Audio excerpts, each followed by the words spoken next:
I think. Yeah, we are done. Chinmay, you can check it. So we had done till the sloka 9th yesterday, and we are going to go to sloka 10 today. So what we had achieved yesterday was like this, that we had discussed. These are mostly certain advices given by Bhagavan after mentioning about Sarvakarma Sannyasa.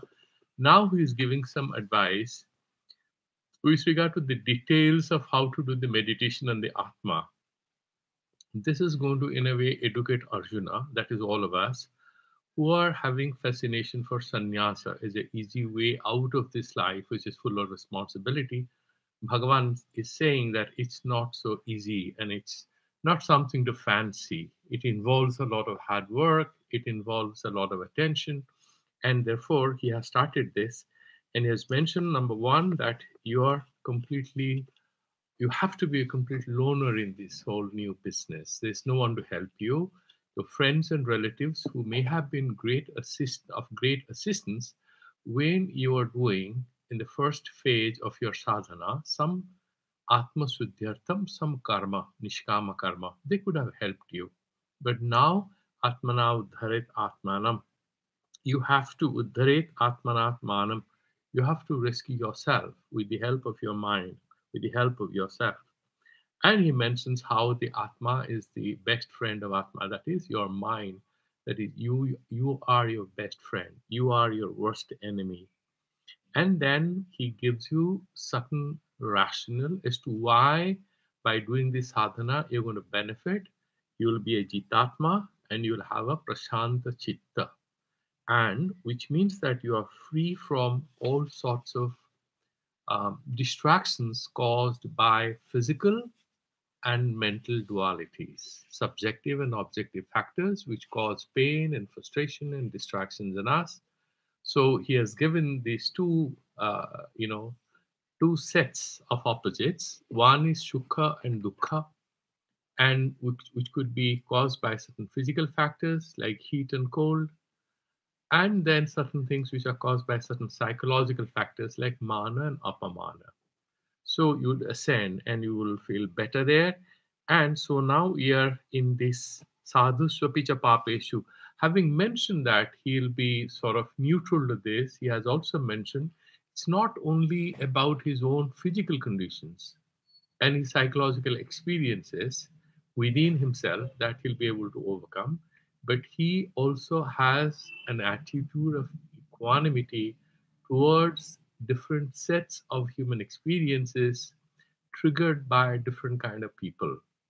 These people may be a srihit, somebody who is very helpful without expecting, unconditional love that comes your way, mitra, who gives it because of a relationship, then Ari, an enemy, and Udasina, who's kind of stoic, is completely neutral, Madhyastha, who wants to help both the sides, and Dveshya, somebody you feel like hurting because he's apriya, he's not your friend, he has done you a lot of harm. Or, for example, at the end where he mentions, and Dveshya Bandhusu and friend. Sadhu Swapicha Papesu, whether he's a sadhu, is a good guy, is an ethical person, or he's a papi, a sinner, a bad guy. You have essentially Vishishyate or Vimuchyate, he mentions, you have an attitude of equanimity. You are not having two, three, four things to say about him or feel about him. You have a quiet attitude towards all of these people. Okay, now you have achieved this Prashanta Chitta by a lot of Atmakarna Suddhi, which you have already started. Are you going to stop there? No, the journey starts right now. That's what Bhagavan says. Now you are ready for doing proper Dhyana Yoga, Jnana Nishtha, and it starts here and now. And therefore, in the sloka so 10, he mentioned Yogi Vunjita Satatam Atmanam Rahasi Stitaha Ekaki Yata Chittatma Nirasya Raparigraha. How this person then is going to start the next phase of his journey. He has already been told that in this new game you're going to undertake as a yogi, as a person who wants to have self understanding, self realization, he wants to have Ishvara Darsana or Atma Darsana, whichever way you want to describe it, he is a loner in this whole journey. And therefore, he must be taught in advance by a good teacher all the techniques. Now, just imagine that you are a sailor and you have finished your naval training and there's a special operation, but you can only do it alone on your own. Or you are a fighter pilot and the war has started, and then you are given a fighter aircraft. It's a single seater and there's some computer program, whatever. So they give you proper training, because during a war where you are already intruding into the enemy sky, anything can happen to you. So you should know how to operate the aircraft, how to be in control of it. You are a sailor and you are on a particular boat, gunboat, and you're just getting into the sea. You are on your own. There's no one going to help you. Absolutely. Maybe you would be out of network area. You cannot talk to anyone. You cannot do anything. What happens then? And they give you some tips how to survive. This whole yogic experience, a little like this, is very important to have the counsel, the acharya, the guru. It's so much important because you always need those signals coming, right? Somebody gives you some guidance. So Bhagavan mentions that first number one is that you are ekaki, you are alone. Yata chittatma, and then chitta and atma. So both the things I mentioned here, that you are jatnasila, you are making efforts in order to control, in order to train and impart a lot of skills to enable yourself to make forward movement. And you are very jatnasila with regard to two things: your mind and the movement of your indriyas and the body. Okay, what we call the karya karana sanghata. Karana refers to all the indriyas, and you can take the whole gamut of things, the apparent and the subtle, both the aspects, but most important is that you have those karma indriyas and you have these jnana indriyas. And so whole subjective universe of you, which is kind of established, which is embedded in this physical body, this whole biochemical system, with a subjective aspect to it. So he jata chitatma nirashihi. He doesn't have any expectations. He starts this new journey. If you have any dreams or fancies or expectations, that is the biggest roadblock. Aparigraha, he doesn't have any attachments. Because then if he has attachments, those attachments will distract him, will draw his attention to objects of attachment, whatever he loves or hates. Okay, aparigraha doesn't receive anything. And then what he says, and yogi junjita satatam atmanam. Satatam word is very important here. Satata means that you cannot do it for a week's time, like on a retreat. You cannot get Brahmagyana. You cannot be a Jatachitatma. It requires regular practice. So wherever you are, you need to find a time where you can be alone to be able to do this. Yunjita. So you will connect, you will unify, you will collect yourself. It's very important in life to collect all your thoughts. Most of the times we have experience from the time that you sort of are held up by a certain emotion and you are not making any progress. Sometimes what happens is that you are kind of in an avesa, you are under a certain spell when you're watching a cricket match, or you're watching a music program, or you are in a relationship. During that period of time when you're watching the match, or you're listening to the music, or you are having a relationship with somebody, having a conversation, or you have gone away you know gone over to some place to visit something, when these things are ongoing, your mind is unable to kind of see for itself what the whole experience holds for you, in terms of the consequences, in terms of what you stand to gain or lose as a result of that. When the match is over, you realize, oh my God, I wasted the day. Or when you're listening to the music program, you're sitting, you're enjoying it, somebody, oh my God, I have to attend to somebody who's in hospital, or I had to write that mail to a colleague, or reply a mail, or fix certain things at home. In a relationship, you realize, okay, it was another point where I wasted some time and attention of my life because this was not a real thing, right? These kinds of things appear. Here, what he's saying is that Therefore, what is required is nirantara practice. You have to do it. You cannot have vyavadhana. You cannot have interludes of happiness and pain and attachment and then come back into meditation. No, that doesn't work. Atmanam rahasi. Rahasi is kind of in a vivikta desa, away from other people. So it has a physical, sense to it. And in the word ekaki, he immediately makes it the psychological aspect. The first thing, you have to have a place which is a little away from others. Right now, when we were going to start the class, what happened? The children were playing outside. I have to convince their mom that please, I'm just going to talk to some people. Now, so you have to have rahasi stitaha. So you have to find, and we will now look at a bit of elaborate meanings before we go to Sankara Bhashya. We can just sort of look at how different people have sort of made sense of these words. Okay, we already know that aparigraha, because that's one of the main virtues or qualities which is glorified in the Yoga Sutras. We have discussed that even earlier, that you are kind of free from all sorts of mental attachments. Just imagine that if you are too obsessed with even a certain particular place in your house, because of some problem, if that place is taken by someone else or there's some sort of a disturbance, you cannot do the prayer or puja or anything. So you have to sort of drop these kinds of things and nirashi without having any expectations. There is a beautiful sloka I read. It's a conversation between Dattatreya and a king called Yadu. And this king sort of goes to a mountain called Sayadri, where Dattatreya is sitting and is meditating quietly, not perturbed by whatever is going on in the kingdom, in the city. And the king looks at him. He says that, oh, this guy looks so serene. He's so quiet, so peaceful. But I have so many thoughts. I have so much of anger and distress and all sorts of things, even though I'm the king. So he tells this person who is meditating, Dattatreya, Janesu dahyamaneshu kamalova davagnina. If you compare yourself, this whole world, all the people in the city, they are kind of being burned. They're burning. They're inside the pressure cooker. Life is often like a pressure cooker.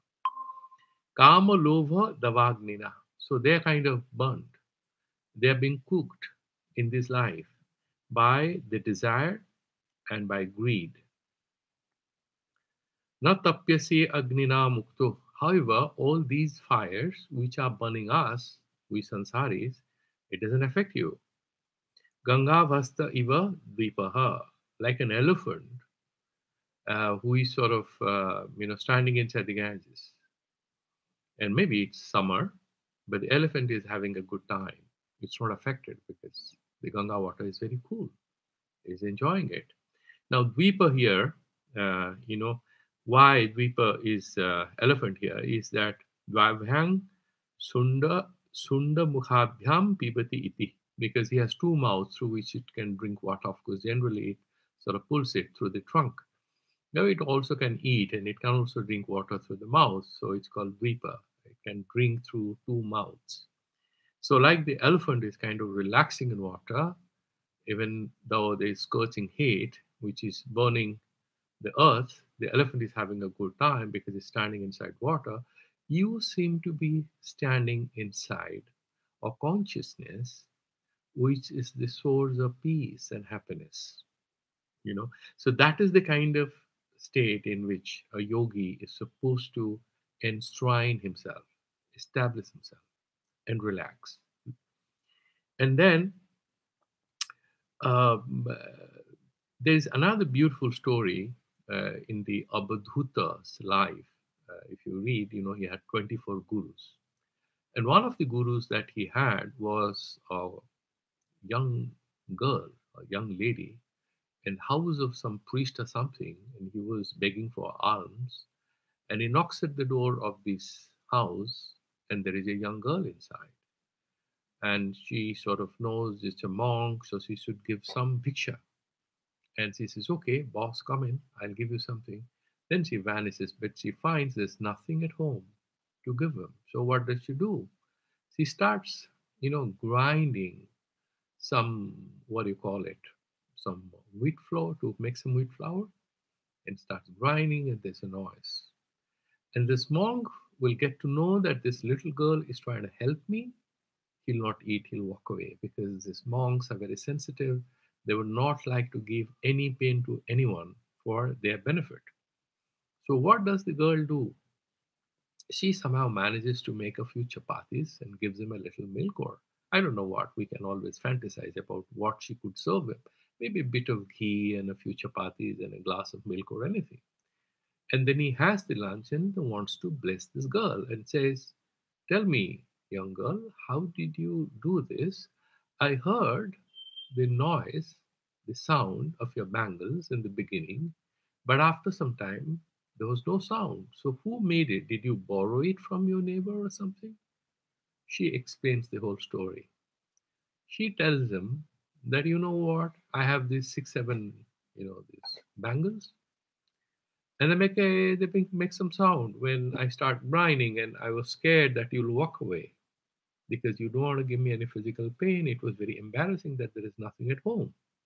So I started removing these bangles, these glass bangles.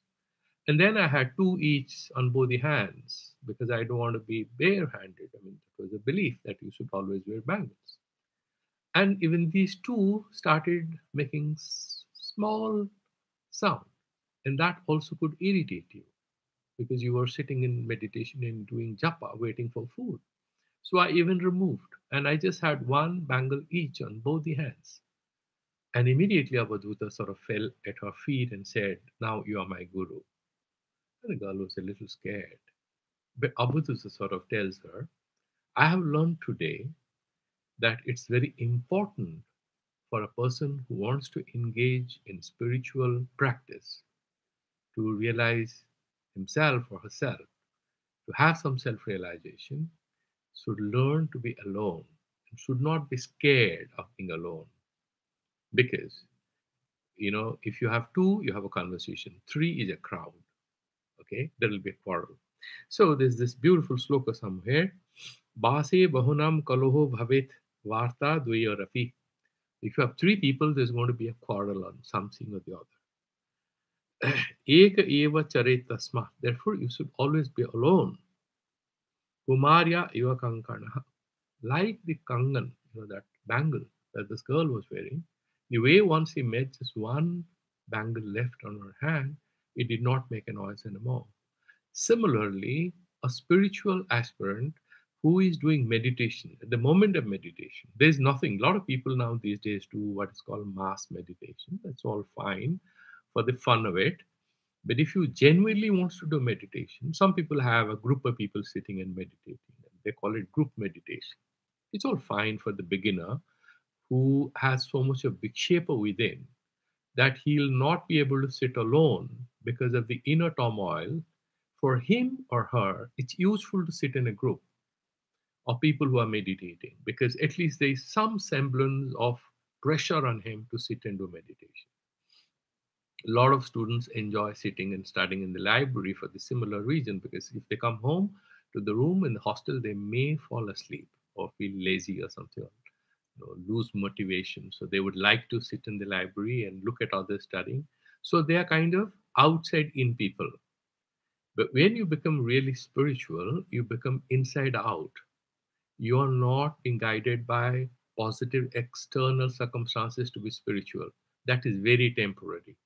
If you have to go to a temple to feel that you are a spiritual person, how long can you be there?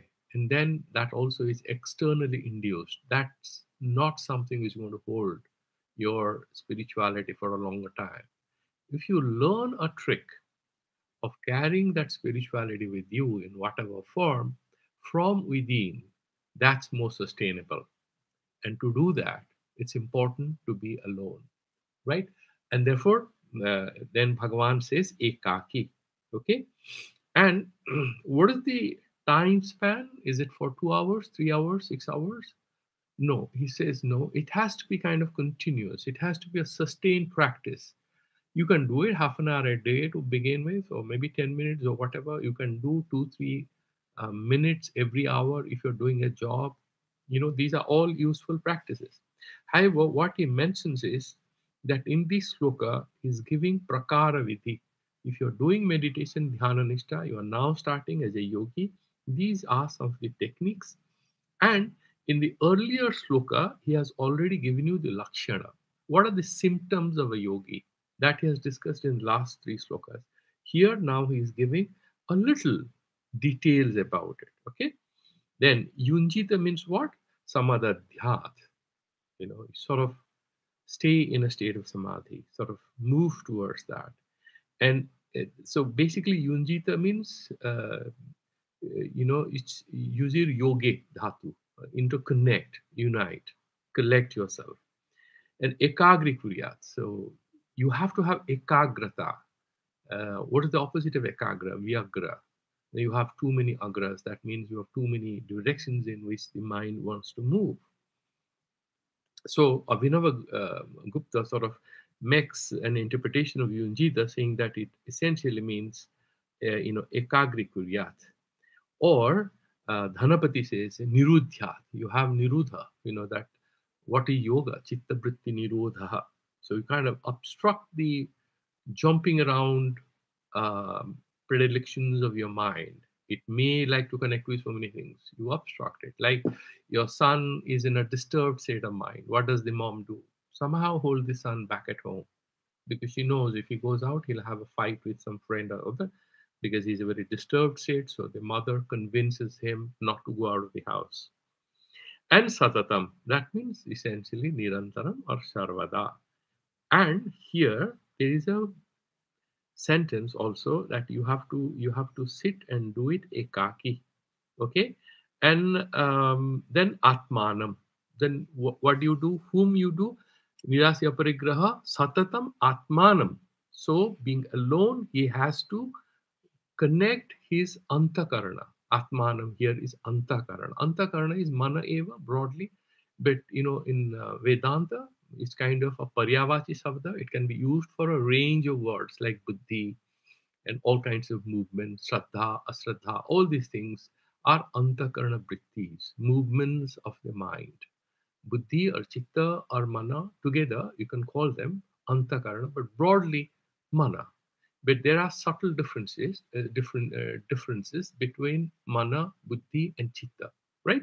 So here, because mana is more emotional, and buddhi is analytical, and chitta is kind of intuitive, the superior.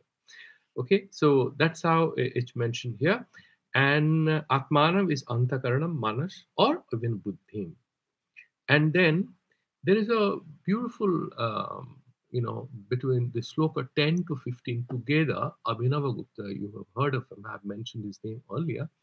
He's a great, he's also a non dualist, but he's very close to Ramanuja in the Saiva Sampradaya. He's from the Kashmiri Saivism Parampara.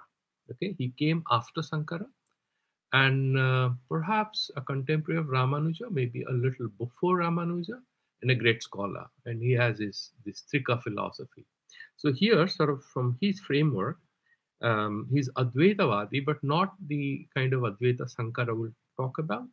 They sort of believe in Ishvara and they'll believe in Upasanas and stuff like that. And the world is not unreal.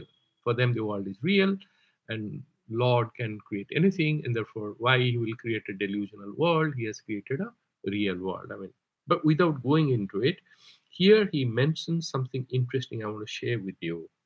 What he says is that when we are doing this meditation, these are in three phases that we graduate to a level of complete equanimity. First is asana siddhi, asana stharyam. You have to have sthirata. If you jump around even on a chair, you locate yourself and then your body is still moving. That's problematic. Then kala stharyam. Then you know how to sort of be there for considerable period of time. You're not there for 2 minutes or 3 minutes or something. And then chitta stharyam. So once you have done the physical, the time and space, if you can have stability with regard to these two important categories of space and time, then the subjective experience can also attain a level of stability and take you towards yoga. Okay, so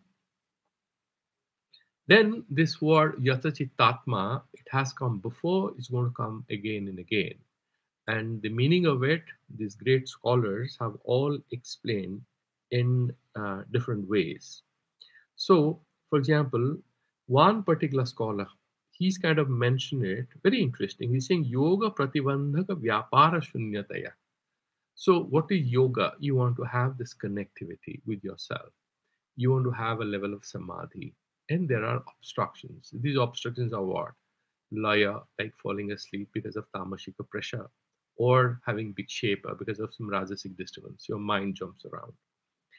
When you have this pratibandhaka vyapara, when you have this pratibandhaka, they also have their business, their vyapara, their operations. They will try to pull you. Why don't you check your phone? Maybe there's an SMS.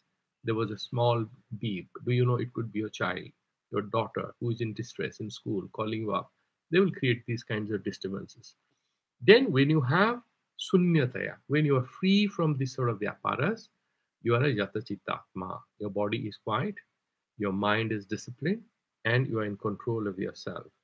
Okay, chitta and sarira, broadly. And then, what are the kinds of chitta kriyas we have read about already yesterday? The chitta kriyas, it can be sankalpatmaka, all the kinds of making resolutions. Why can't I do this? It's going to be very useful for me. So those sort of things, sankalpatmaka kriya, or earlier we have already mentioned, right? What are those things in Yoga Sutras? You have a state, you know about chitta vrittis, right? Pramana, Viparjaya, and Nidra, Smriti, and which one be Nidra, Smriti, Vikalpa. Pramana, Viparjaya, Vikalpa, Nidra, Smriti. These are kinds of panchavrittis. And then you have in the beginning, you have Mudha, Chipta, and Vikshipta stages. And then finally Ekagra and Nirudha. So here the reference is essentially Jatachitatma means you are trying to graduate out of this Mudha, Shipta, and Vikshipta. So these three states, you're going to leave them behind and go to the next level. This word ekaki is recognized by a lot of scholars. If you look at the way they are trying to interpret it, saying that ekaki here is saying rahasi means in a place which is secluded.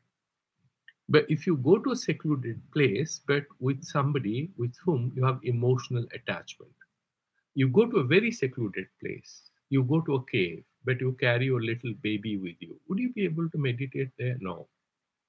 Or you go to a beautiful place where one could do meditation, but you go with your old mother or father, or you go with someone you are romantically involved with. What happens? Then you start cooking food for your parents, or you start talking a lot of sweet nothings and nonsense with the person with whom you have a romantic relationship. No meditation is possible. You can have a delusion, you can cheat yourself that you are being spiritual with this person. It can only cause a lot of disturbance.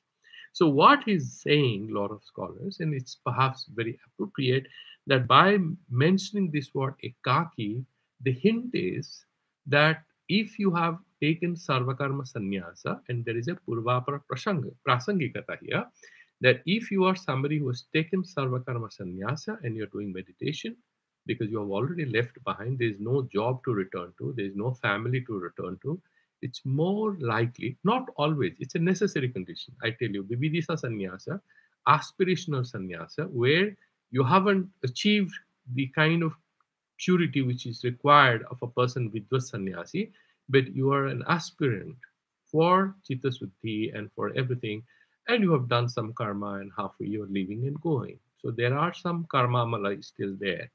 There's some kinds of impurity still in your consciousness. So there also you may suffer even if you are a sannyasi, but that's a necessary condition. Nirasi. Sannyasi means he has then vairagya, dadhyena, bigata trishnaha. Because he has vairagya, he has detachment, and that has been strengthened, that has been reinforced by the sadhanas. He has bigata trishna. That means trishna, he has left it behind. He has no more craving. Okay, nirgada Mokshad Akanksha Jasmat, this is what Purushottama says, because he's a Vaishnava. What he's saying is that even having that craving that I want to be a Jivana Mukta, I want to have moksha, can in fact be an obstruction. So the best thing is to have that deepest sense of devotion to your favorite Lord, whosoever you address is your Lord, the Divine Mother, Divine Father, any form, any name which is suitable to you. As per the Shastras, you are kind of, you know, and settle there. And these two words, nirasi, that the moment you have uh, the moment you have these two things, that yoga pratibandhaka that we mentioned, that what are the pratibandhakas that you want to have vyaparashunyata. If you sit on a very uncomfortable chair, okay, it's a very hot seat on which you sit, can you meditate? You cannot. Similarly, if there's a problematic human being with you, you cannot meditate. So you also need to figure out where to sit and meditate. It should be a place which is a little secure. It's not that you're going to a wildlife sanctuary, or where you have a tiger project and you sit and meditate, so you're going to be breakfast of some tiger or lion or whatever. No. Secondly, if you have attachment, there's another thing, that is this aparigraha. You know, there is a story. If anyone of you are ever fantasizing of doing a Narmada parikrama, which is about 300, 200, 3,200 kilometers or something like that, all the sannyasis do it. The problem is that there is a stretch in Gujarat, on the borders of Madhya Pradesh and Gujarat, where these people living in those villages, as a matter of habit, is almost like a rule, they'll come and rob you, whatever you have. So if you're carrying an iPad or a Kindle because you want to read some spiritual texts, you have an iPad with you have a cell phone with you have a debit card with you, I'm sorry, they'll make you real Vairagi, because they'll snatch those things away from you. They virtually will take even your dhotis. They'll just allow you to be left with one gamcha and one dhoti. They'll take everything else. God knows whether they're doing it because of some bad habit, or actually they're kind of agents of God to train us in Vairagya. But this is what I have been told and said, that if you want to actually start doing a parikrama, you must learn to live without any of these, because then only you are safe. Would I go hungry? Will I die? And the monks who have completed it, they just smiled, said, no, you'll never die. The same people will feed you if you're having nothing. But you have something, they'll snatch it away from you. So if you are actually going to do yoga and you want to sit in a jungle and do meditation, it's absolutely not advised that you carry anything with you other than what cannot be taken from you. You know what cannot be taken from you is this beautiful story I had read in the Zen book of meditation. There is a Sikh who comes to a monk, Zen master who is meditating, and virtually loots him and robs him of everything he has. He's left with linen cloth, nothing else. And then this monk comes out of his meditation and sort of looks at, and he sort of looks at the sky, and there's a beautiful moon over there. It's a full moon night, and then he smiles and says, "How lucky I am that he couldn't rob this night of the beauty of this moon, because that is something he cannot steal." And the monk will always have a clear, uninterrupted, unobstructed access to beauty of nature and beauty of consciousness when he's meditating, free from any sort of disturbance from within. If he has disturbance within, that's a different story. He cannot do anything. Now let's look at, because more or less I kind of summarized which others have said, so that we don't have to individually do it, but let's read how Shankaracharya kind of explains it. Ata evam uttama phala praptaye yogi dhyayi. Who is that yogi? A person who wants to do meditation. Dhyayi. Yunjita samadhyat satatam sarvada atmanam antakaranam. Atmanam means antakaranam. We have already discussed the meaning, so it becomes very easy. Rahasi ekante giri guhadau. So it could be on the mountaintop, it could be inside a cave. Stitaha. It sits there. Sun. So ekaki asahayaha. You cannot even take your monks or your wife or your son or brother with you. I'm going to do a Purusharana meditation, some lakh mantras I'm going to do japa. My wife is going to be with me, or my husband is going to be with me. No, sorry.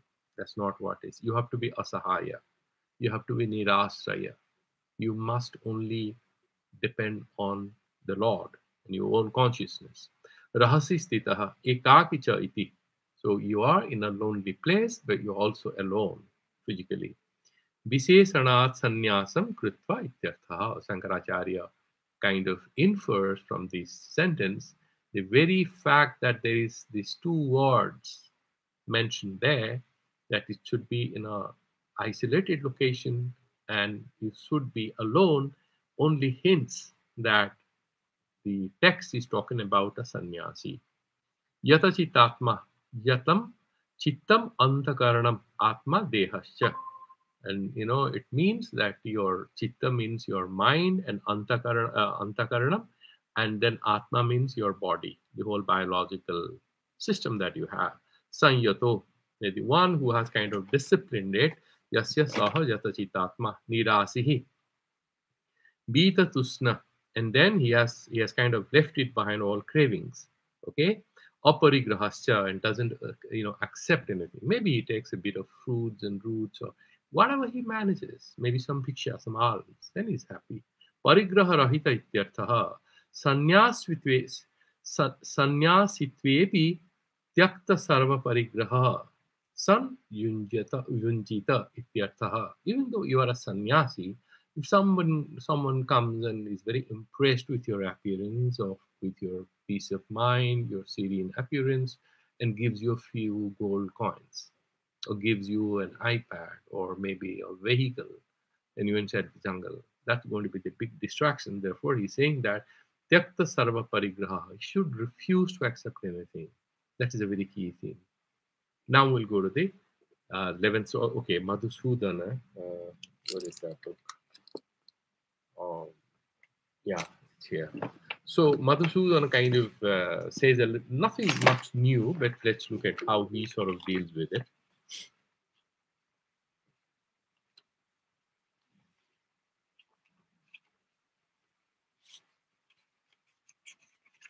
Yeah. So he's saying yogi yogarudha atmanam chittam satatam nirantaram junjita shipta mudha vikshipta bhumi parityagena ekagra nirodha movibhyam samahitam kurya. That is what I have already explained to you, that he sort of controls his antakarana, his mind, and then he connects with this atma by leaving behind these first three bhumis or stages of meditation or yoga practice. One is Mudha, Shipta, and Vikshipta. Mudha, you know, right? And that lazy state. And Kipta is your scattered brain. And Vikshipta is periodically you are concentrating on different stages, but you have broadly a very ethical conduct. But you leave it behind, you're going beyond. You're having Ekagra and then Nirodha. The ultimate stage Nirodha. Ekagra is what? You have some Pragyata Samadhi. We have discussed that before. Samahitam Kuryat. Rahasi Giri Guhadau Yoga Pratibandhaka Durjanadi Varjite. So you need to figure out a place which is also free from any kind of physical threats or discomfort, too much of discomfort, or any kind of human threat or animal threat. Okay, because you then cannot do it. Durjana adi varjita. Just imagine that you are going to sit in a place and meditate, but incidentally, there is a place where alcohol is sold nearby. Can you succeed? No, you have to just run away from that place. Deshe sthitah ekaki tyakta sarva gruhapurijanah. Ekaki means what? You have to say goodbye to your near and dear one, sannyasi. Chittam antakaranam atma dehascha sampadu sanyoto. And then he controls this both yoga pratibandhaka vyapara sunyau yasya saha yasa chittatma. For whom whose mind and his body are both kind of free from the obstructing movements, either subjective or objective, like in the body. Okay, so that fellow is Yata Chitatma, Yato Nidasi Vairagya Dadhyena Vigatas Trishnaha. We have already discussed that. He is free from craving, Ate Vacha Aparigraha. And therefore, he doesn't receive anything. He refuses to accept anything except what is required to just kind of maintain his biological existence. Okay, and then Sastravhyanu Gyatena api Yoga Pratibandhakena Parigrahena Sunyaha. So then he doesn't, I mean, as for whatever the spiritual text sort of hint, and then he sort of absolutely is not affected. Let's go to the sloka number 11. There is a little more elaboration now about, okay, now you know it's an isolated place, rahasi. That means it's a quiet place. That much has been said. And ekaki, that you should be alone. Now he will tell us how to start the process of meditation, how to sit in meditation. These are the details, because this whole sixth chapter is Sanyama Yoga, how to sort of control your mind and train your body to meditate on the self, right? So we are slowly moving step by step. Suchodese pratisthaya sthiramasanamatmanah natvichitam nati nicham chelajina kusuttaram. So you should sit in a suchodese. Suchodese means it's a purified place, some clean place. It shouldn't be very dirty. Okay? And if you go to a jungle and you're sitting below a tree or a meditate, you must at least move away the dry leaves and clean that place. Suchodese, pratisthapya. So you do your own pratishtha, enshrining yourself, establishing yourself. Sthiram asanam atmanah. Sthiram sukham asanam. That's what is the definition of yoga, right? That's how it is described in the Yoga Sutras. So you have to have the asana has to be purified. It's a good place to sit. It is also a lonely place. It's free from any kind of disturbance. But that's not a sufficient condition. You must also have some kind of a biological or physical um, stability. In what sense? There is a posture we are talking about here, right? Then you have yama, niyama, asana, pranayama. And yama is the mental kind of disciplining, and yama, niyama, then you have those rules that you will follow, and then asana. Asana will have a whole regime of how to discipline your body, and it always sort of involves a regimen that how to sort of control yourself. And there are rules how to be stable, that you're not dangling in the air or something and you're doing a sirsasana, you're going to hurt yourself, plus damage your maybe brain or something, or have high blood pressure as a result, or a lot of negative impacts if you do not have a proper one to give you proper counsel as to how to do it. That's what he's saying. Sthiram asanam atmanaha. You have to ensure this. Nati uchitam. So you should not sit at a very what do you call it, high pedestal or something. Like you want to go and sit on a treetop because you think it's free from all kinds of disturbances in the ground. Yeah, but what happens? You're sitting in meditation. There's a lot of good practical guides, and if you read them, they'll tell you that if you're doing these meditations to enter into some kind of a samadhi, you must first learn to ensure physical safety. And if you sit on a very high pedestal, what happens if you fall after losing balance? Because you are not there, you are in a samadhi, so you're going to hurt yourself. You may you may hurt your brain, head or nose or anything. Okay, so you should not take that sort of risk. On the other hand, nati nicham. And if you go, maybe if you have a sort of you dig a well and you want to sit inside it, what happens is going to be damp, and then it's very humid. It's going to be uncomfortable. Your body may not respond properly. You may fall asleep. It's quite possible, or you may have other kinds of things, disturbances. Okay, you might develop maybe asthma, or you may develop cough or cold. You don't know. Your body may not sustain. So you need to figure out maybe insects or snakes or anything. So shouldn't be, right. So what you do it is a particular pedestal which is a little above the ground and safe and secure. Chaila jina kusuttaram. The chaila is actually, if you go, is bastra, a layer of cloth, maybe a kambal or maybe a blanket or something, or a bed sheet or some asana kind of thing. Ajina is kind of skin, deer skin or some sort of a skin, some leather thing, some leather substance. Pushotaram, those grass, dry grass, uh, pusha, and uttaram. But it's written in a manner, you have to reverse it. That's why Shankaracharya and other commentators have explained. First, you do pusha, and then you put that, that leather asana, that charmasana. Then you put bastrasana in order to give some physical comfort to your seat on which you want to sit for a longer time. Okay, so before we again go, I mean, it's more or less the same. There is nothing great in this particular sloka. But we will also, in the same way, look at how this has been explained by different people. Sucho desi means what is vivikta, either swabhavataha or sanskarataha. Either by very nature is a very plain place on which you can sit. Once I had been to a Buddhist temple which is slightly away from Colombo, and I had to go a long distance, about 30, 40 kilometers. I heard about this particular temple, and I wanted to experience for myself what it is. And I went to the top. It was very dangerous though. It was getting dark, and I had to climb quite a few number of steps. On the top, I was shocked that it's a flat kind of a piece of stone, and there's a beautiful small temple. There was just one monk whom I talked to, and I said, "So, what are you going to eat?" He said, "No, my lunch and dinner is over at 12, so there are no food. We are Buddhists. We don't eat after lunch." And then he lives there all alone. And to my utter surprise, on that stone surface, which is just like a table, there is a small, what do you call it? A tub kind of thing where rainwater is collected. It's a small water body. It's not like a swimming pool, it's a small water tub sort of thing, and extremely clean water. And it's as if artificially somebody has made it a table kind of thing on the top of the mountain. So it's Swabhavataha. It's wonderful for sitting and doing meditation there. It could be one of the reasons why they have chosen that place to establish a Buddhist temple. So it could be Swabhavataha, a wonderful place where you can sit to meditation. Otherwise, what? If you're going to you have, like we do these Griha Pravesha, we do a lot of rituals, right?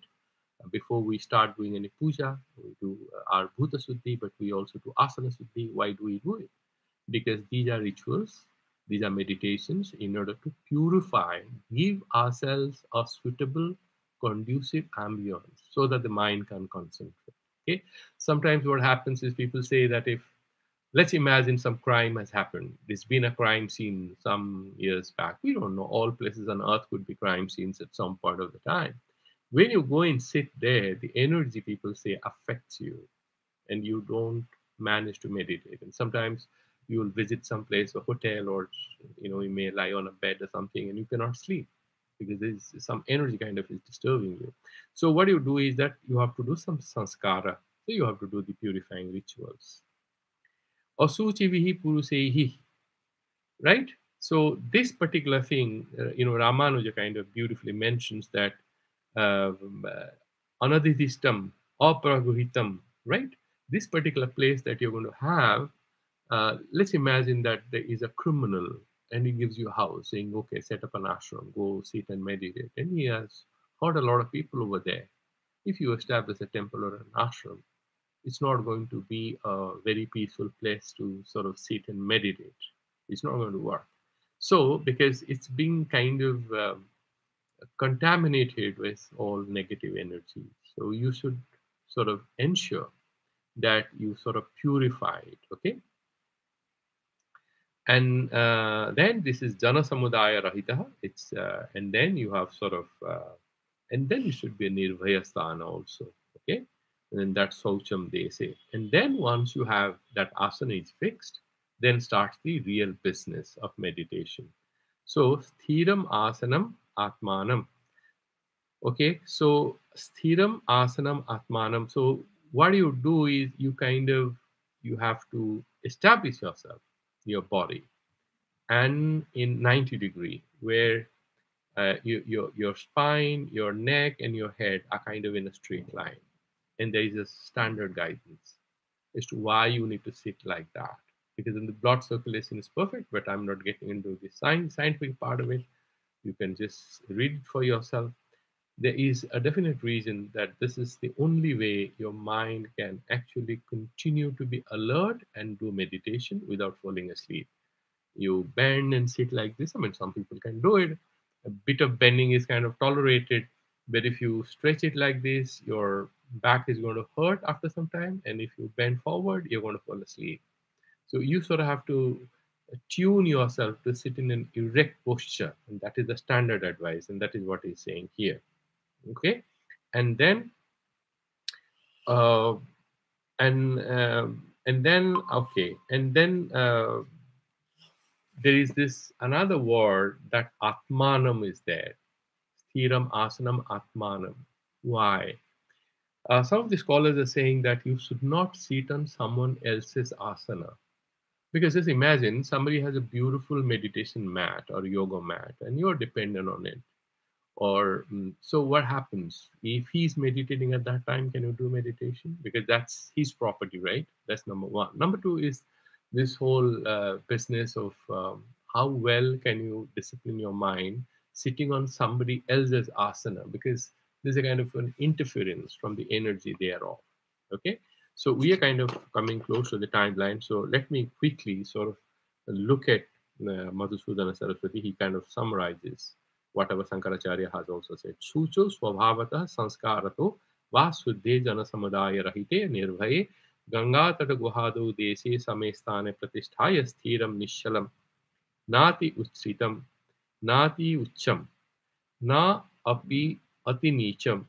Okay, cheladina kushotaram shailam mrudu vastram, so a soft cloth, ajinam mrudu vyaghiradi charmam te kusebhya uttere uparitane yasmin tam asya अस्मिन् इति आसनं कुसमय भ्रुशुपरि भृश्युपरि मृदुचर्म तदुपरि मृदुवस्त्र रूपम् इत्यर्थः तथा च आह भगवान् पतञ्जलिः स्थिरं सुखम् आसनम् आत्मनः इति परासन व्यावृत्यर्थं तस्यापि परेच्छा नियम भावेन योग विक्षेपकरत्वात्. So broadly, whatever we have discussed, he's just writing it. It should not be either a very high level or low level. And then this whole sequence of how to put it. First you put the kusha, and then you put the that skin. But in the new wildlife laws, if you take whatever is mentioned here literally and try to do it, you're going to land up in jail. So you cannot take whatever they are mentioned here. They're talking about a time, few hundred years back, right? So there were no wildlife laws. Anybody could do anything. Hunting was fine. But you cannot do it now. So best thing is that you find a mat, a kusha you can put it. That's fine. It's amply available. And then you put a mat, and then on the mat you put a blanket or any soft cloth, and then you sit and meditate. Okay, Atmana iti parasana vyaprityartham. So broadly, this is about it. And then let's do the ucharanam for the next sloka before we stop for. So this is the 11th we have finished, and so 12th we'll just do the uh, ucharanam, and we'll take forward the explanation of it tomorrow. What do you do then? You have already the asana, and then you are establishing yourself physically. That is mentioned. Tatti kagram mana kritva jata chittendriya kriyaha upavisyasane yunjat yogamatma visuddhaye. So then you establish there, and to sort of make your mind concentrated, and then again that jata chitta indriya kriya. So all the movements or kriyas or activities of the mind as well as your senses you control, and having established yourself bhuvishya by sitting there asane yunjat, to connect yourself. How do you do it? Atma Vishuddhaya. You are not doing it for any siddhis. A lot of people say, no, if I do this sort of mantras, I'm going to have these many powers. No, they are going to be again source of karma bandha. They are going to be traps. Let's never fall into them. What he's saying is Atma Visuddhaya. It's only for Ishvara Darsana. So purifying yourself. Once the consciousness becomes very transparent, what happens is that you are ready for the final stage of Nididhyasana. We'll discuss the details tomorrow. So, friends, those who are watching the YouTube, I'm going to switch it off. Thank you very much, and come back tomorrow, and we'll take it forward. And thanks for watching. Goodbye for now. And some